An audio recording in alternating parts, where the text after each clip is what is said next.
इस वीडियो में हम लोग डी ब्लॉक तत्वों के सामान्य लक्षणों के आगे के भाग का अध्ययन करेंगे।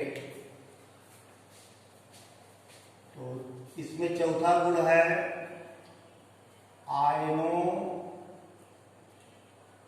और यौगिकों का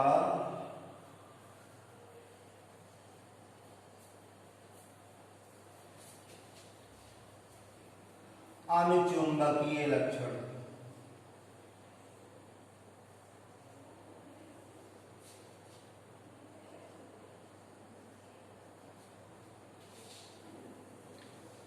paramagnetic character of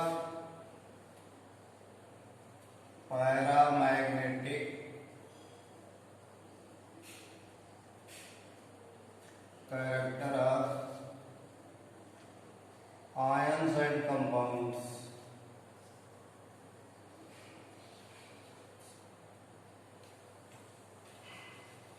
D block तत्वों के आयन और यौगिक अनुचुंबकीय होते हैं क्योंकि उनमें अयुग्मित इलेक्ट्रॉन पाए जाते हैं। तो आयनों और यौगिकों में अयुग्मित इलेक्ट्रॉनों की गणना करके अनुचुंबकीय गुणों का अध्ययन किया जाता है। जैसे कॉपर है, दो ऑक्सीकरण अवस्थाओं में यौगिक बनाता है, copper first, copper second. Copper first में 3d10 कॉन्फ़िगरेशन होता है। 3d10 कॉन्फ़िगरेशन में सभी इलेक्ट्रॉन युग्मित हैं, पेयर्ड हैं। डी में 5 ऑर्बिटल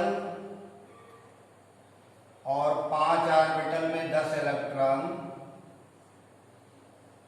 तो सभी इलेक्ट्रॉनों का जोड़ा बना हुआ है, सभी इलेक्ट्रॉन युग्मित हैं। तो इसमें कोई पैरामैग्नेटिज्म नहीं पाया जाएगा क्योंकि सभी इलेक्ट्रॉन युग्मित हैं। Plus of minus off spin मिला करके टोटल स्पिन 0। तो जिनमें सभी इलेक्ट्रॉन युग्मित होंगे, पेयर्ड होंगे, वो डायमैग्नेटिक होगा, चुंबकीय क्षेत्र में प्रतिकर्षित होगा। लेकिन जिनमें अयुग्मित इलेक्ट्रॉन पाए जाते हैं वो चुंबकीय क्षेत्र में आकर्षित होते हैं और उन्हें पैरामैग्नेटिक कंपाउंड कहा जाता है। क्यूप्रिक में 3d9 कॉन्फ़िगरेशन है। डी में 9 इलेक्ट्रॉन,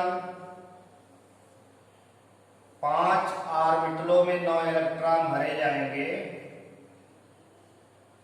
तो एक इलेक्ट्रॉन अनपेयर्ड रहता है।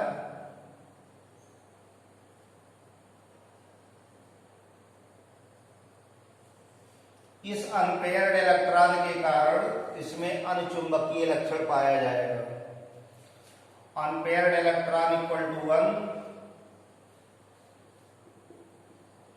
देयरफॉर मैग्नेटिक मोमेंट, चुंबकीय आघूर्ण, mu equal to √n into n plus 2। This is equal to 1 into 1 plus 2 equal to √3। 1.732 Bohr magneton का चुंबकीय आघूर्ण पाया जाएगा। तो डी ब्लॉक तत्वों में सामान्यतया आयनों और यौगिकों में अयुग्मित इलेक्ट्रॉन पाए जाते हैं, इसलिए उनके आयनों और यौगिकों की प्रकृति अनुचुंबकीय होती है। जैसे मैग्नीज का कंपाउंड लिया जाए, manganous chloride, manganous oxide, manganese dioxide, dimanganese trioxide. इसमें मैग्नीज की ऑक्सीकरण संख्या +2 है, इसमें भी +2, यहाँ +4, इसमें +3। इन सभी विन्यासों में मैग्नीज में अनपेयर्ड इलेक्ट्रॉन पाए जाएंगे और अनपेयर्ड इलेक्ट्रॉन के कारण इनमें सब में अनुचुंबकीय लक्षण मिलेगा। मैग्नीज परमाणु का जो कॉन्फ़िगरेशन है 1s2 2s2 2p6 3s2 3p6 3d5 4s2। Manganese +2 में जब कंपाउंड का फॉर्मेशन करेगा तो 4s के इलेक्ट्रॉन निकल जाते हैं, तो Mn2 पॉजिटिव जिसमें 23 इलेक्ट्रॉन हैं उसका कॉन्फ़िगरेशन होगा 1s2 2s2 2p6 3s2 3p6 3d5। 3d में 5 इलेक्ट्रॉन हैं और 5 इलेक्ट्रॉन 5 ऑर्बिटलों में भरे जाएंगे, तो अनपेयर्ड या अयुग्मित की संख्या 5 आएगी, यानी पांचों इलेक्ट्रॉन अनपेयर्ड होंगे, अयुग्मित होंगे और ये पैरामैग्नेटिज्म प्रदर्शित करते हैं। इनके नाते अनचुंबकत्व का गुण पाया जाता है। तो डी ब्लॉक तत्वों के अधिकांश आयनों और यौगिकों में अयुग्मित इलेक्ट्रॉन उपस्थित होते हैं और अयुग्मित इलेक्ट्रॉनों की उपस्थिति के कारण इनमें अनुचुंबकीय या पैरामैग्नेटिक कैरेक्टर पाया जाता है। डी ब्लॉक तत्वों का अगला गुण है संकर आयन और संकर यौगिक बनाने की क्षमता। संकर आयन और संकर यौगिक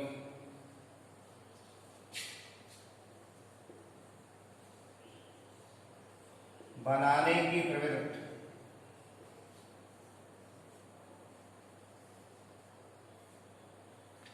tendency for formation of complex ion and complex compounds. Tendency for formation of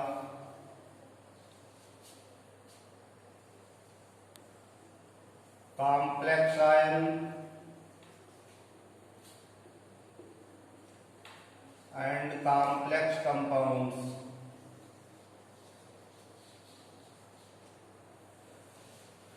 D block तत्वों के धातु आयनों में संकर आयन और संकर यौगिक बनाने की क्षमता पाई जाती है। इसका कारण है जो संकर आयन हैं उनकी आयनिक त्रिज्या या उनका जो रेडियस है वो छोटा होता है, यानी वो छोटी त्रिज्या वाले होते हैं, स्मॉल रेडियाई होती है।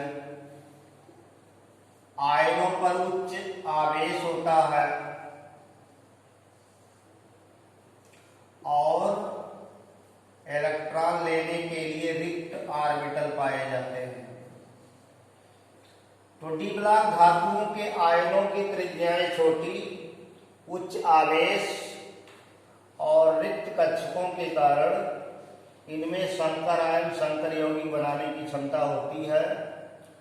संकर आयन बनने में इलेक्ट्रॉन युग्मदाता परमाणु या परमाणु समूह इलेक्ट्रॉन युग्म रिक्त कक्षकों में दे करके उप सहसंयोजक बंध बनाते हैं, कोऑर्डिनेट बॉन्ड बनाते हैं। जैसे फेरोसाइनाइड FeCN6 है, तो फेरोसाइनाइड में आयरन सेंट्रल मेटल एटम है, केंद्रीय धातु परमाणु है और इस केंद्रीय धातु परमाणु से 6 साइनाइड उप सहसंयोजक बंध के द्वारा जुड़े हैं। तो ये 6 साइनाइड लिगांड कहलाते हैं, संलग्नी कहलाते हैं। तो इलेक्ट्रॉन युग्मदाता इलेक्ट्रॉन पेयर डोनर या लुईस बेस लिगांड होते हैं। इलेक्ट्रॉन रिच स्पीशीज होते हैं जो इलेक्ट्रॉन पेयर डोनेट करके डी ब्लॉक धातु आयनों के साथ कोऑर्डिनेट बॉन्ड का फॉर्मेशन करते हैं और इस तरह कोऑर्डिनेट बॉन्ड बन जाने से एक निश्चित ज्यामितीय व्यवस्था बन जाती है और उस ज्यामितीय व्यवस्था के थ्रू लिगांड अपने एक निश्चित स्थान पर व्यवस्थित होते हैं। जैसे 6 साइनाइड आयरन से ऑक्टाहेड्रली अष्टफलकीय रूप से व्यवस्थित होकर के आयरन के रिक्त कक्षकों में इलेक्ट्रॉन पेयर डोनेट करने का कार्य करते हैं। तो डी ब्लॉक तत्वों में संकर आयन बनाने की क्षमता या संकर यौगिक बनाने की क्षमता इसलिए पाई जाती है क्योंकि परमाणु त्रिज्या या आयनिक त्रिज्या छोटी, उच्च आवेश और रिक्त ऑर्बिटल पाए जाते हैं जिसमें सुगमता से इलेक्ट्रॉन दाता परमाणु या आयन द्वारा शीघ्रता से या आसानी से समाहित हो सके। तो डी ब्लॉक तत्वों में संकर आयन संकर यौगिक बनाने की क्षमताएं पाई जाती हैं और अधिक संख्या में संकर आयन संकर यौगिक बनते हैं। रासायनिक अभिक्रियाओं में जैसे सिल्वर क्लोराइड के अवक्षेप में अमोनियम हाइड्रोक्साइड अधिकता में मिलाई जाए तो डाइएमीन सिल्वर फर्स्ट क्लोराइड बनता है। डाइएमीन सिल्वर फर्स्ट क्लोराइड ये कॉम्प्लेक्स है और साथ में जल अलग हो जाएगा। तो डाइएमीन सिल्वर फर्स्ट क्लोराइड ये कॉम्प्लेक्स है, आयनित होकर के डाइएमीन सिल्वर कॉम्प्लेक्स आयन देगा और क्लोराइड आयन देगा। ये पूरा संकर कहलाता है। संकर को स्क्वायर ब्रैकेट में लिखते हैं, इसको पूरा कोऑर्डिनेशन स्फीयर कहते हैं। उपसहसंयोजक मंडल, उपसहसंयोजक मंडल में दो भाग होते हैं, एक केंद्रीय धातु परमाणु और उससे जुड़े हुए लिगांड। लिगांड लुईस बेस होते हैं, ये इलेक्ट्रॉन रिच स्पीशीज हैं, लुई बेस हैं, लुई क्षारक हैं। और जो केंद्रीय धातु परमाणु या आयन है वो ग्राही का कार्य करता है, इलेक्ट्रॉन पेयर एक्सेप्टर का कार्य करता है, इसलिए लुईस एसिड है। तो लुईस एसिड बेस आपस में मिलकर के कॉम्प्लेक्स की रचना करते हैं। इसी तरह से अन्य कॉम्प्लेक्स हैं, जैसे कॉपर सल्फेट विलयन में अमोनियम हाइड्रोक्साइड अधिकता में मिलाया जाए तो नीले रंग का कॉपर का कॉम्प्लेक्स बनेगा CuNH3 का whole 4SO4। Tetrammine copper second sulphate है। 4 अमोनिया लिगांड के रूप में कॉपर से जुड़ती है, इसमें कॉपर की ऑक्सीकरण संख्या +2 है। तो इतना हिस्सा ये कॉम्प्लेक्स का है, संकर का है। आयनित करने पर टेट्रामीन कॉपर सेकंड अलग होगा और सल्फेट अलग होगा। इसमें कॉपर +2 फॉर्म में है, यानी क्यूप्रिक फॉर्म में है। ये सेंट्रल मेटल आयन का कार्य करेगा और इसके वैकेंट ऑर्बिटलों के साथ 4 अमोनिया कोऑर्डिनेट होगी। तो अमोनिया यहाँ लिगांड है, इलेक्ट्रॉन पेयर डोनर है। 4 अमोनिया 4 जोड़े इलेक्ट्रॉनों को डोनेट करके कॉपर के वैकेंट ऑर्बिटलों के साथ कोऑर्डिनेट बॉन्ड बनाता है। इस तरह ये कॉम्प्लेक्स बनता है। रासायनिक अभिक्रियाओं में संकरों की रचना होती है। अधिकांश अभिक्रियाएं संकर बनाने वाली अभिक्रियाएं हैं, जैसे अर्जेंटाइट में सोडियम साइनाइड मिलाया जाए तो सोडियम अर्जेंटो साइनाइड कॉम्प्लेक्स बनता है। सोडियम अर्जेंटो साइनाइड कॉम्प्लेक्स बनता है और साथ में सोडियम सल्फाइड अलग हो जाती है। सोडियम अर्जेंटो साइनाइड को आयनित करेंगे तो सोडियम धन आयन और अर्जेंटो साइनाइड ऋण आयन। इसमें सिल्वर आयन Ag+, ये सेंट्रल मेटल एटम है और साइनाइड लिगांड है। तो इस तरह कॉम्प्लेक्स कैटायनिक, एनायनिक और न्यूट्रल 3 तरह के बनते हैं। कैटायनिक का मतलब है धनायनिक संकर, जिसमें धनावेश पाया जाता हो, जैसे AgNH3 का ट्वाइस एक पॉजिटिव, ये धनायनिक संकर है। CuNH3 का होल 4 2 पॉजिटिव धनायनिक संकर है। ऐसे ऋणायनिक संकर जो पाए जाते हैं, जैसे अर्जेंटोसाइनाइड AgCN का twice 1 negative, ferrocyanide FeCN6 4 negative. तो धनायनिक संकर, ऋणायनिक संकर, इसी तरह न्यूट्रल कॉम्प्लेक्स भी पाए जाते हैं। उदासीन संकर जैसे निकेल टेट्रा कार्बोनिल, आयरन पेंटा कार्बोनिल। तो डी ब्लॉक तत्वों में संकर आयन संकर यौगिक बनाने की क्षमताएं पाई जाती हैं और कई तरह के संकर बनते हैं, जैसे धनायनिक संकर, ऋणायनिक संकर, उदासीन संकर। तो डी ब्लॉक तत्वों का ये विशेष गुण है कि इसमें कॉम्प्लेक्स फॉर्मेशन की कैपेसिटी पाई जाती है। डी ब्लॉक तत्वों का अगला गुण है उत्प्रेरक गुण, कैटालिटिक प्रॉपर्टी। उत्प्रेरक गुण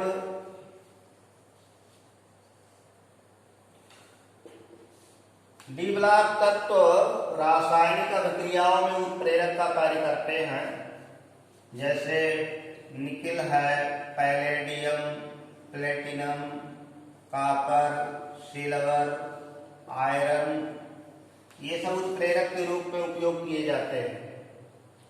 उत्प्रेरक का गुण इसलिए पाया जाता है क्योंकि इनके जालक में, इनके लैटिस में कुछ परमाणु विलगित होते हैं जिनकी संयोजकताएं मुक्त रहती हैं। पृष्ठों पर, सरफेस पर कुछ वैलेंसियां खाली होती हैं। ये परिवर्ती संयोजकता व्यक्त करते हैं। तो पृष्ठ पर कुछ वैलेंसियां इनकी अपूर्ण रहती हैं, पूरी नहीं रहती हैं। अपूर्ण संयोजकताओं के कारण ये अभिकारकों को अपने सतह पर जोड़ने का कार्य करते हैं। जैसे हाइड्रोजन ऑक्सीजन के संयोग से जल बनने की अभिक्रिया में प्लेटिनम उत्प्रेरक का कार्य करता है। तो प्लेटिनम के पृष्ठ पर हाइड्रोजन और ऑक्सीजन अधिशोषित हो जाते हैं, एडजॉर्ब हो जाते हैं, और फिर इनके बीच के पुराने बंध टूटते हैं और नए बंध की रचना हो जाती है। तो हाइड्रोजन और ऑक्सीजन को अपने पृष्ठ पर जोड़ने का या अधिशोषित करने का कार्य प्लेटिनम अपने फ्री वैलेंसी या मुक्त संयोजकताओं के कारण करता है। उत्प्रेरक के जिस भाग में मुक्त संयोजकताओं की संख्या अधिक होती है उसे सक्रिय केंद्र कहते हैं। तो सक्रिय केंद्रों की उपस्थिति के कारण डी ब्लॉक तत्वों में कैटालिटिक प्रॉपर्टी पाई जाती है। हैबर विधि से अमोनिया फॉर्मेशन में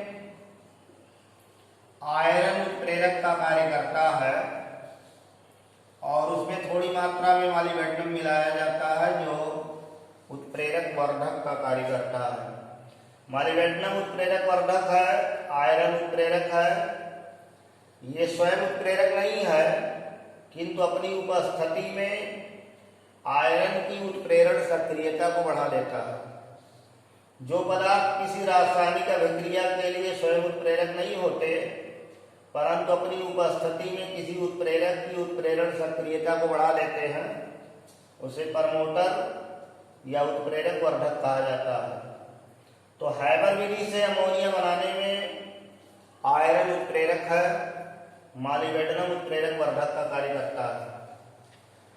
इसी तरह हाइड्रोजनीकरण जो अभिक्रियाएं कराई जाती हैं, जैसे अनसैचुरेटेड हाइड्रोकार्बन को सैचुरेट करना हो तो हाइड्रोजनीकरण क्रियाएं कराई जाती हैं।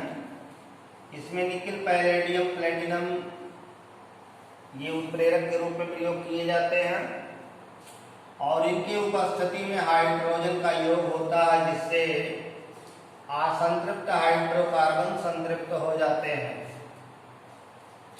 तो डी ब्लॉक तत्वों में उत्प्रेरक गुण पाया जाता है क्योंकि इनके जालक में पृष्ठ पर जो परमाणु होते हैं या दरारों में जो परमाणु होते हैं उनकी संयोजकताएं मुक्त होती हैं और मुक्त संयोजकताओं की उपस्थिति के कारण उस पर अभिकारक रेणु आसानी से अधिशोषित हो जाते हैं, एडजॉर्ब हो जाते हैं और पर्याप्त ऊर्जा युक्त अणु आपस में संयोग करके उत्पाद की रचना करते हैं, प्रोडक्ट का फॉर्मेशन करते हैं और पुनः उत्प्रेरक के पृष्ठ को छोड़ देते हैं, जिससे उत्प्रेरक का पृष्ठ अगले अभिकारक अणुओं को जोड़ने के लिए मुक्त हो जाता है, स्वतंत्र हो जाता है और इस तरह रेट ऑफ रिएक्शन बढ़ती है, अभिक्रिया की गति बढ़ती है। डी ब्लॉक तत्वों में अगला गुण है अनिश्चित अनुपात के यौगिक बनाने का गुण। अनिश्चित अनुपात के यौगिक बनाने का गुण। अनिश्चित अनुपात के यौगिक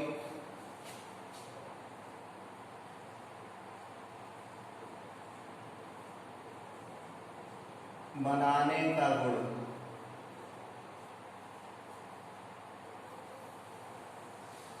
नॉन स्टोइकियोमेट्रिक कंपाउंड बनाने की प्रॉपर्टी। डी ब्लॉक तत्वों में अनिश्चित अनुपात के यौगिक बनाने की क्षमता पाई जाती है क्योंकि डी ब्लॉक तत्व परिवर्ती संयोजकताएं व्यक्त करते हैं। जिन यौगिकों का संघटन कंपोजिशन स्थिर न होकर के परिवर्तनीय होता है उन्हें अनिश्चित अनुपात के यौगिक कहते हैं। किसी यौगिक का विश्लेषण किया गया, जैसे फेरस ऑक्साइड को लिया गया है। फेरस ऑक्साइड का फार्मूला सामान्यतः लिए लिखा जाता है, लेकिन विश्लेषण करने पर Fe.95 O1.00 पाया गया। इसका तात्पर्य है इसमें धनायनों की कमी हो गई, कैटायन वैकेंसी डेवलप हो गई। जितने संख्या में ऋणायन है उतने संख्या में धनायन नहीं है, लेकिन जो चार्ज है, आवेश है, वो बराबर है। इसका तात्पर्य हुआ कि फेरस ऑक्साइड के क्रिस्टल में कुछ आयन फेरस हैं और कुछ फेरिक हैं, यानी कि इस जालक में फेरस और फेरिक दोनों पाए जा रहे हैं। तो फेरस के कुछ धनायन गायब हो गए और आवेश को संतुलित करने के लिए, पूर्ण करने के लिए कुछ फेरस फेरिक हो गए। जैसे 3 फेरस आयन हो और उसमें से एक लैटिस में से रिक्त हो जाए, गायब हो जाए, और 2 फेरस फेरिक हो जाए, तो चार्ज तो 6 बना रहेगा लेकिन संख्या कम हो जाएगी। तो इस प्रकार के जो जालक लैटिस प्राप्त होते हैं उसका तात्पर्य यह है कि धातु के कुछ धनायन उच्च ऑक्सीकरण अवस्थाओं में चले जाते हैं, यानी निम्न ऑक्सीकरण अवस्था और उच्च ऑक्सीकरण अवस्था दोनों पाई जाती है। और इस तरह से क्रिस्टल की विद्युत उदासीनता तो बनी रहती है, लेकिन धनायनों की रिक्तियां उत्पन्न हो जाती हैं, कैटायन वैकेंसी उत्पन्न हो जाती है।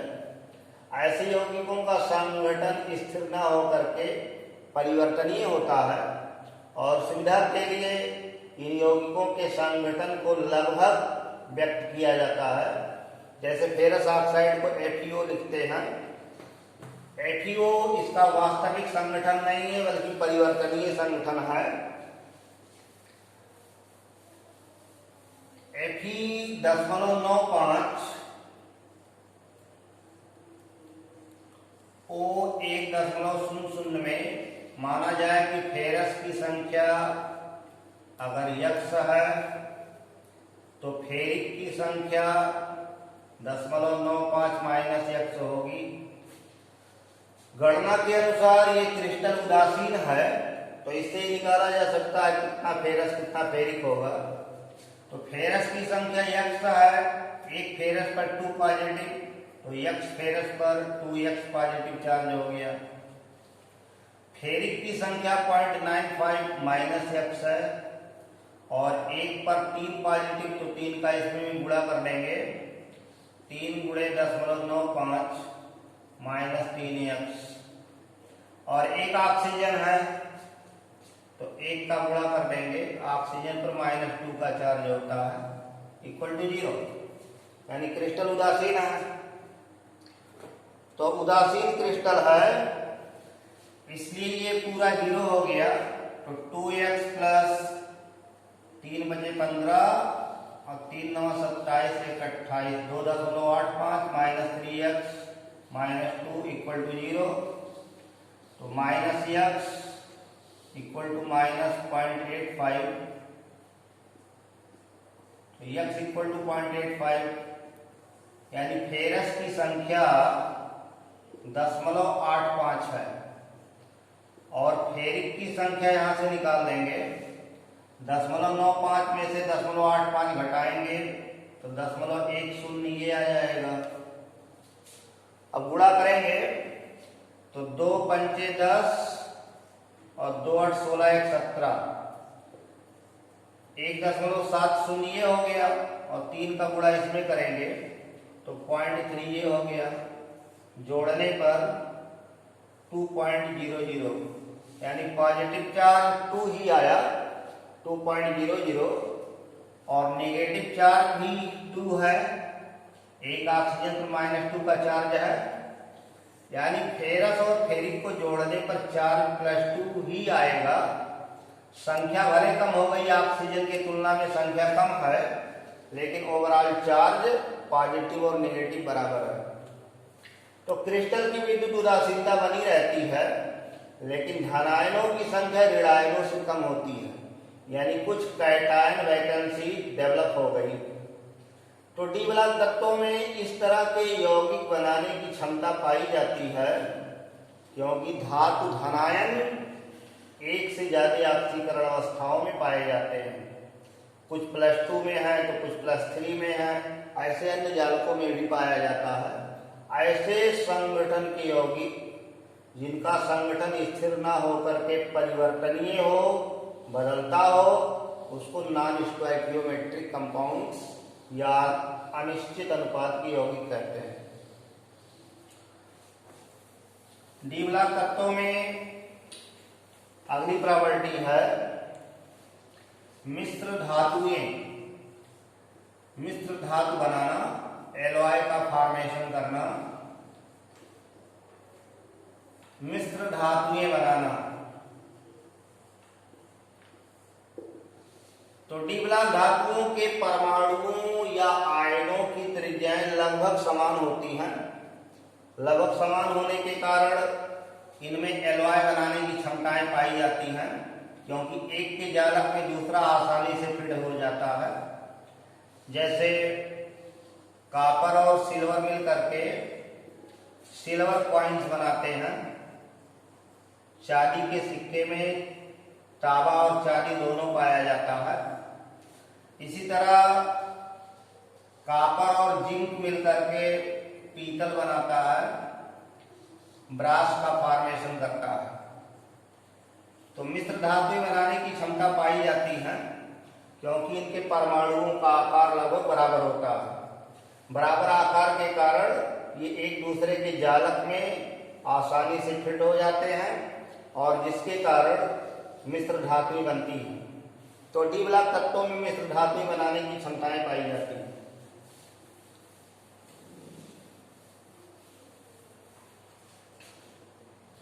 इसी तरह अगला गुण है यौगिकों की प्रकृति, nature of compounds. Nature of compounds, यौगिकों की प्रकृति।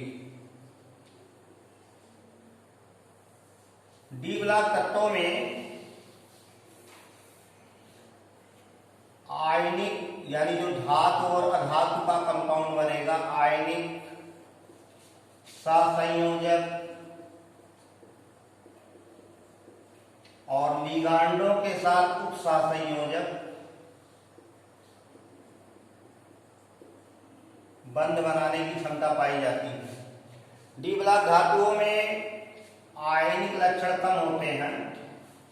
जैसे सिल्वर क्लोराइड है और इसकी तुलना सोडियम क्लोराइड से की जाए तो तो सोडियम क्लोराइड में आयनिक लक्षण अधिक होगा और सिल्वर क्लोराइड में आयनिक लक्षण कम होगा, क्योंकि इसके जो धनायन हैं वो आभासी अक्रिय गैस संरचना के धनायन होते हैं।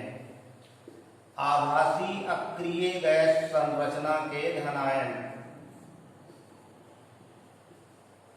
Pseudo inert gas type cation, इनमें ध्रुवण की क्षमताएं, पोलराइजिंग कैपेसिटी ज्यादा होती है। ये ऋणायन का ज्यादा पोलराइजेशन करते हैं और उस पोलराइजेशन के नाते इनमें सहसंयोजक लक्षण अधिक पाया जाता है। तो जो डी ब्लॉक तत्वों के धनायन हैं वो आयनिक यौगिकों जैसे बनते हैं, इनका निर्माण होता है, लेकिन शुद्ध आयनिक यौगिकों की तुलना में इनमें सहसंयोजक लक्षण अधिक पाया जाता है, क्योंकि इनके धनायन स्यूडो इनर्ट गैस टाइप होते हैं और ऋणायन का ज्यादा ध्रुवण करते हैं, इसलिए इनमें सहसंयोजक लक्षण प्रेरित हो जाता है। जो कोऑर्डिनेट कंपाउंड है वो संकरों में देखने को मिलता है।